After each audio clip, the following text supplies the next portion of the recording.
Hello everyone, I am Jyotsana Gupta, Editor-in-Chief FIRE19. We are at NATC today and I have with me Mr. Vinay G Rajagopal, ISV Technology Lead Architect for Partner Ecosystem, RedHat.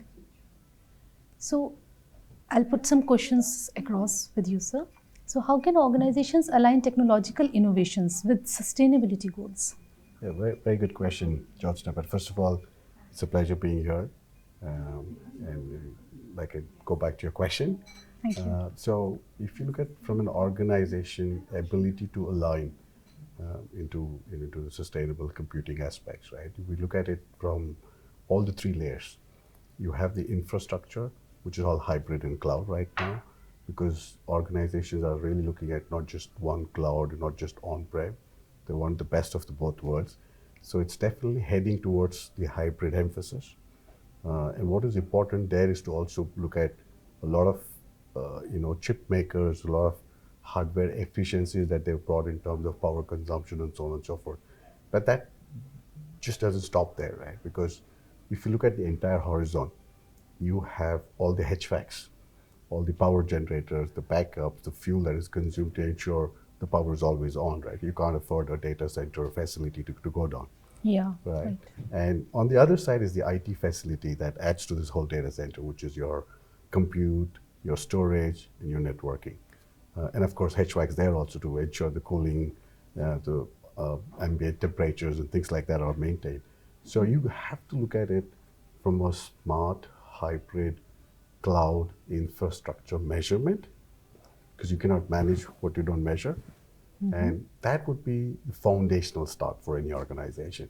Now, if you go one level above, if you look at it from sustainable software engineering practices, you need to look at how do you bring in ability to expose various metrics of power consumption, energy consumption, at like now it's all containers, right? So if you look at it, what are my namespace? How am I deploying my workloads?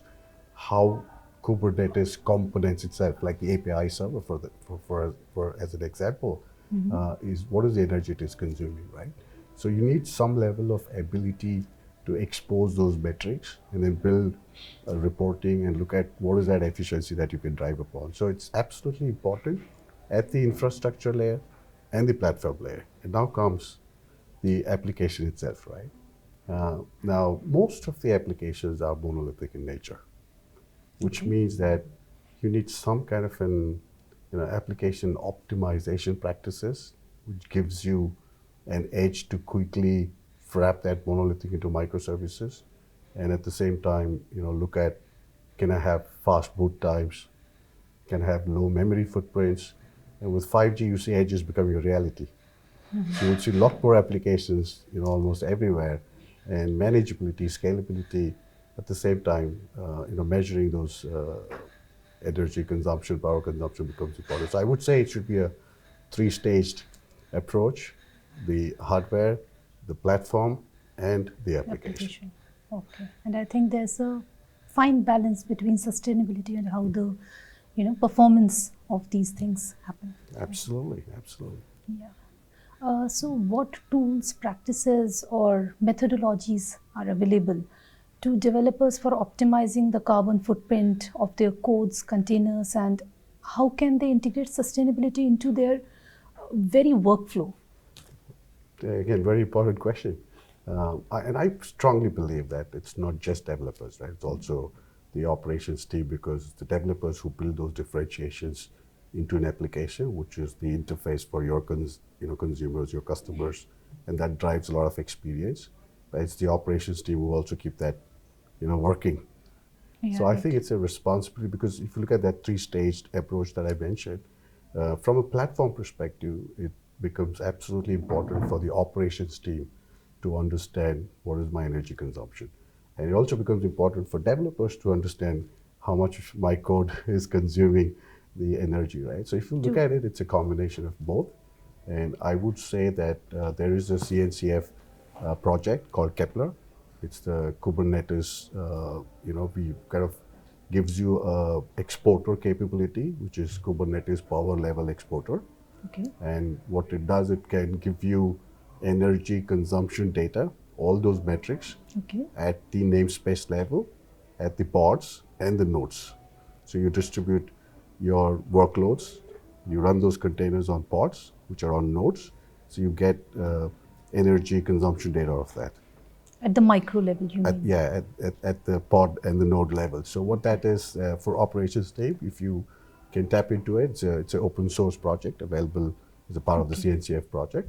It's available. You can fork it, play with it, and start measuring your energy consumption. So that's the operation side of it. Okay. From an application side of it, if you look at another open source project called Carcass, that gives you, like I said, right, the very low, very low memory footprint, very fast boot time. Okay. What that means is, for developers, they can look at, using some of those frameworks and try to modernize their applications and also ensure that they achieve, better speed, better scalability, at the same time, low memory footprint and fast time, especially the boot time, right? So developers can adopt these open source projects and start contributing to, the various ways of giving back the green IT to all of us. So I think it's a combination of both of them. And I'm pretty sure the best part of Carcass is even if you're running it as cloud native or if you're running it as a JVM, your code can still remain the same. And stateless, stateful applications, all those challenges, I'm sure developers would understand that, but they would know what is very important for them.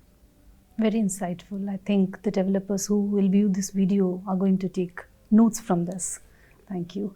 So I cannot let you go before you tell me how has been your experience at NATC Oh, today. wonderful, wonderful. It's always a pleasure to be here because you get to hear from so many people, so many new use cases, industry trends. But I think NATC 2023 has been special because, I saw a police cop talk about AI. We've always seen a lot of IT people speak about everything under IT, but I think India as a nation, in some of these public services, organizations are also stepping up, adopting IT, which is fantastic. Digital India. It's all about digital absolutely. India. And I think I loved it. Great. Thank you. Thank you, sir. Thank you.